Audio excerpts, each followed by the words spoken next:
Bon matin tout le monde! Donc il est présentement 7h30, on est sur le point de quitter ici. On a dormi dans un stationnement de Oxo, qui est comme un couche-tard chez nous au Québec. La raison est qu'hier on est allé surfer à Playa La Lancha. Donc Playa La Lancha, c'est un spot qui est assez populaire ici. Dans le fond on se parque au Oxo, il faut traverser dans le bois. Bois/jungle, il y a même des pancartes qui disent qu'il pourrait y avoir des crocodiles. On marche peut-être un 5-10 minutes pour aller chercher la plage. Puis sur la plage, techniquement c'est supposé être des plages, des vagues de beginners, donc de débutants comme nous. Fait qu'on est venu ici en pensant que ça allait être parfait. Finalement les vagues étaient pas si beginners que ça. Puis il y avait beaucoup de monde. Donc bon, ça n'a pas été l'expérience qu'on souhaitait avoir, mais c'est pas grave parce qu'aujourd'hui, nouveau chapitre, on se dirige vers la ville de Tequila pour aller faire un Tequila Tour, visiter la petite ville. On a à peu près un 3h30 selon Google de route à faire. Moi j'estime peut-être plus un 4h. Fait qu'on passe ça, on va arriver vers midi, ça va être parfait.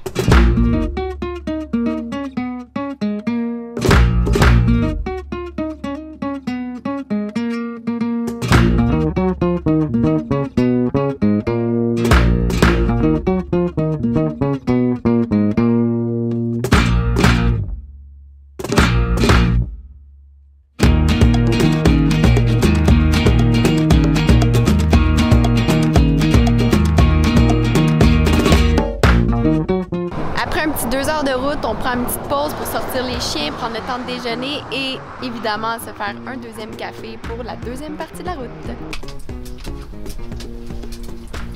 Un petit overnight oat, bon petit déjeuner. Après ça on va prendre la route, puis on va boire de la tequila. Voilà Marie-Lou! Merci! Bonne route! C'est 2 heures. Yes sir! C'est parti!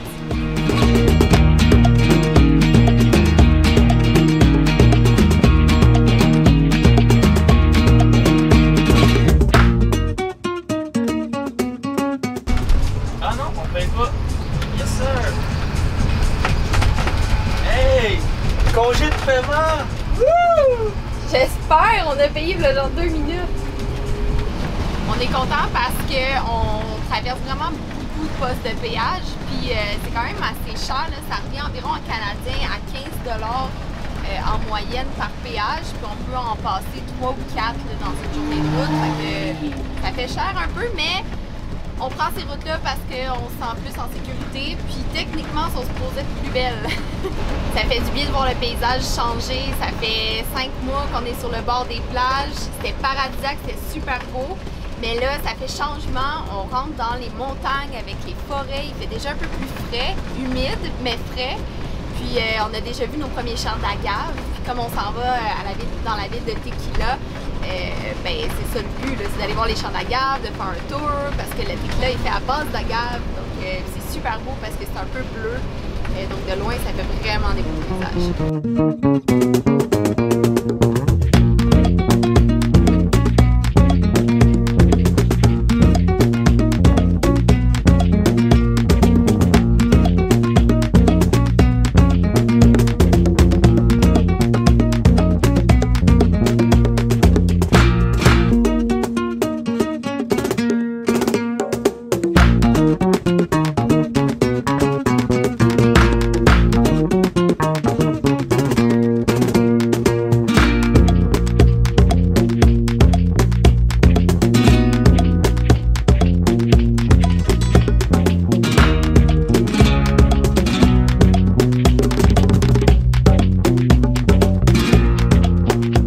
On vient de terminer la route. Comme on avait estimé, au lieu de prendre 3h30, ça a peut-être pris un 4h30, 1 heure de plus. C'est sûr qu'on s'est arrêté une petite demi-heure aussi pour dégourdir les chiens, manger un petit quelque chose. Fait que ça leur a rajouté du temps. Et là, présentement, on est vraiment dans une complète nouvelle région ici à Tequila. Là, ce qu'on s'apprête de faire, c'est d'aller faire une petite randonnée. On a vu qu'il y avait une chute ici. Puis c'est tellement impressionnant. Juste en arrière de moi, il y a justement un champ d'agave, de plants d'agave. Ici, sur la route, il y en avait partout. C'est vraiment fou. Là. Je dirais que comparativement au Québec, on pourrait comparer le nombre de champs d'agave au nombre de champs de maïs qu'on a sur le bord des autoroutes. Donc vraiment, ici, j'ai l'impression que chaque espace est occupé. En fait, qui peut avoir la possibilité de faire pousser de l'agave, elle est occupée. Donc il y en a partout sur le bord des autoroutes, proche des maisons. Donc c'est vraiment impressionnant de voir ça. Et la température aussi, vraiment clémente. Donc On se plaignait pas, là, 30 degrés, c'est quand même assez agréable, mais c'était super humide. Donc ici, on est plus à du 27 degrés. Donc pour la première fois depuis vraiment longtemps, on a tombé en bas du 30 degrés. Super confortable, beaucoup moins humide aussi. Donc on est vraiment bien.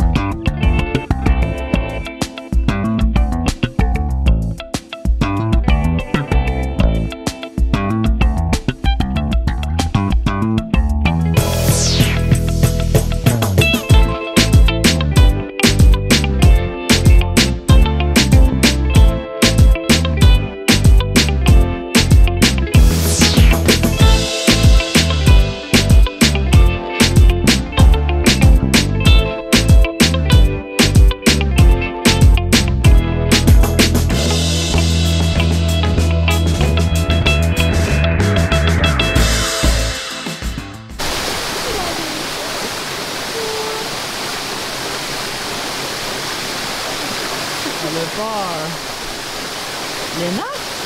Oh la belle fille avec les grands oreilles. La vie, ses premières expériences. Oh cute, trop mignon. On est au pied de la chute puis on discutait un peu de comment on se sentait. On faisait un peu le point après comme 6 mois bientôt de voyage sur la route. Comment tu te sens?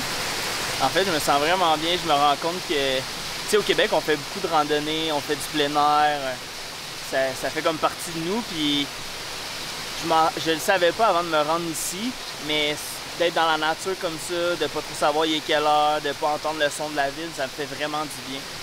Ça fait quand même 5 mois qu'on fait des plages, des petites villes, puis c'était cool, mais là on dirait que j'avais besoin de ça. Fait que, ouais, je me sens bien. Puis c'est ça qui est le fun ici, tu sais, Mainland à date, il y a l'air d'avoir des montagnes, fait qu'on va faire ça un petit bout, visiter d'autres choses, puis après ça on va retomber un petit peu vers les plages. C'est correct. Si je trouve que c'est un bon équilibre. Sur Baja, on faisait juste des plages. C'était correct, j'avais besoin de ça à ce moment-là. Mais là, de me retrouver en nature comme ça, je suis content. La végétation est différente. C'est ça. C'est cool. C'est frais. Ça sent bon. C'est un bon vibe.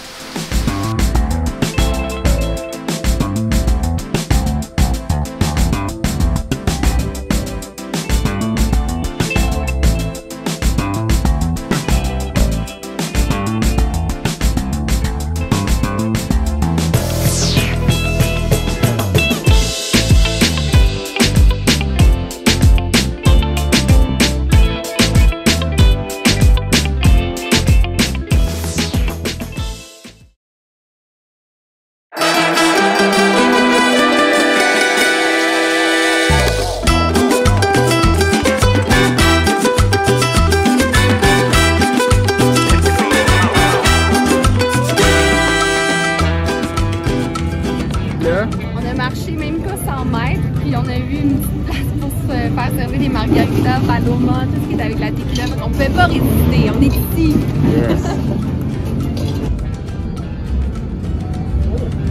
Yeah. Ils sont généreux dans la tequila. Tequila! Hey, hey, hey. La fille, elle a versé le shot, mais elle a continué avec la tequila. Là. Ça paraît. En arrivant à Tequila, ça ment pas. Il y a des représentations d'agave partout. Qu'elles soient peintes sur les murs, intégrées aux clôtures de fer forgé, sur le pavé et même sur les bouches d'égout. C'est vraiment une ville colorée. Tout le monde se promène un verre à la main et le sourire aux lèvres.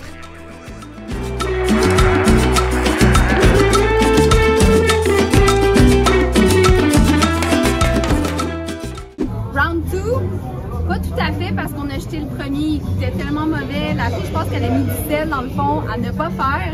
Puis en plus, ça nous a chargé 2 fois trop cher. Donc on s'est fait avoir comme des touristes amateurs. Mais là, on a vu une petite pancarte promotion, 2 pour 90 pesos et il est bon. Let's go!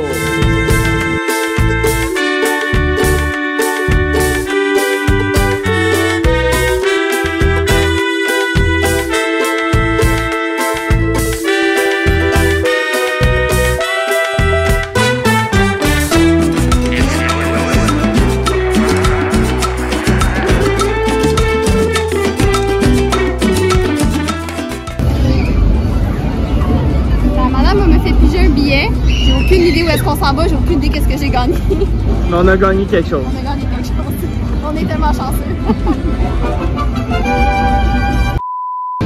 Bon, j'ai voulu jouer à la touriste et je me suis fait bien avoir.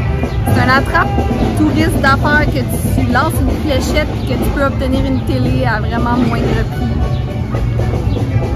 Je pensais qu'au moins on allait pouvoir déguster quelque chose, avoir quelque chose gratuitement, faire une expérience, mais non. Fait que là, qu'est-ce qu'on fait? On ramasse margarita. OK! Bon matin! Matin! On a passé la nuit dans un parking au centre de la ville. Ça a été quand même assez tranquille et frais, donc on a super bien dormi. Enfin, une nuit qui n'était pas trop humide, comme on a dit hier à la cascade. Hier, c'était vraiment cool de visiter la petite ville de Tequila. Quand on est arrivé, on avait vu un stand à churros, fait qu'on avait dans l'idée d'aller s'acheter des churros, mais malheureusement, quand on est retourné, c'était fermé. Fait qu'on a fait la chasse aux churros, on n'a rien trouvé, mais on a trouvé des petits cafés en fait qui vendaient des waffles. Fait que c'est là qu'on s'en va ce matin. On va aller prendre notre premier café, puis après ça, on vous en dit plus sur les plans de la journée. Restez là parce que c'est excitant!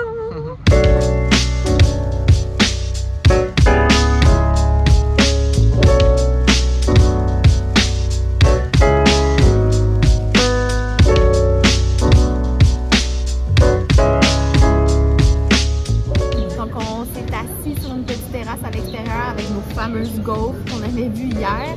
C'est le fun de voir le centro ici. D'habitude, c'est plus touristique, mais là, on se rend compte que c'est la communauté qui se donne un rendez-vous ici. Bien sûr, il y a l'église, il y avait une cérémonie ce matin, il y avait une messe, mais il y a aussi sur les bancs tout autour des gens qui viennent jaser. On voit que tout le monde se connaît dans le coin, donc c'est fun de pouvoir être spectateur de tout ça.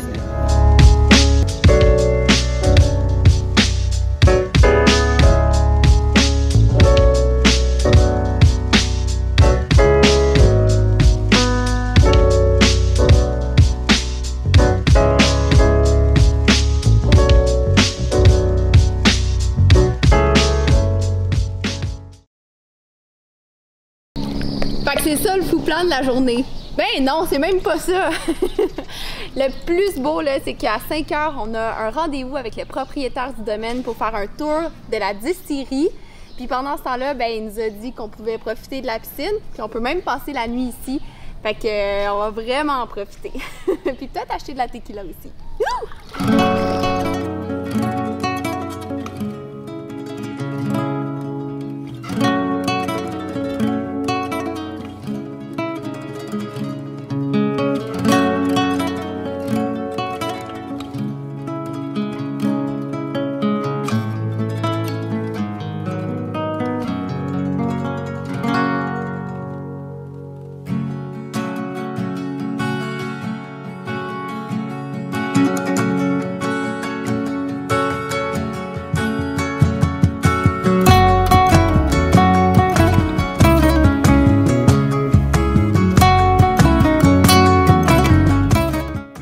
Quand on a visité Baja California, on a fait la rencontre d'un couple qui venait de l'Allemagne. Puis on leur a écrit récemment justement pour savoir comment se passait leur trip. Puis c'est eux qui nous ont proposé de venir ici à la distillerie Puntal.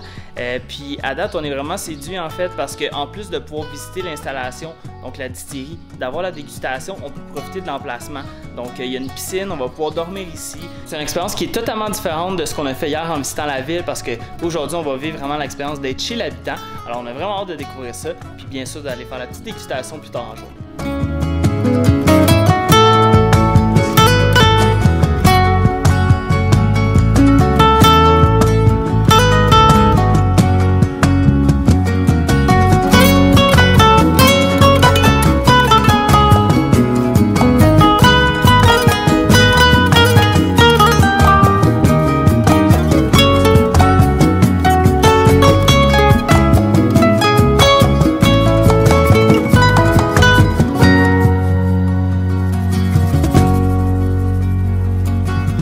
Voici José.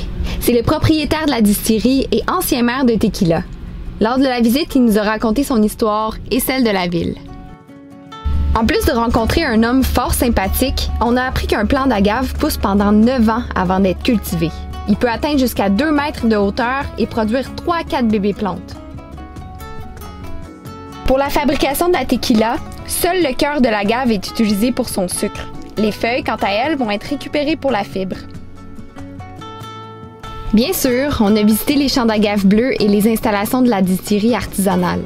Mais au-delà des faits sur l'histoire de la ville et des procédés techniques, on a découvert que Rosé accordait une grande importance aux petits détails qui font de son produit une tequila de qualité faite dans les règles de l'art.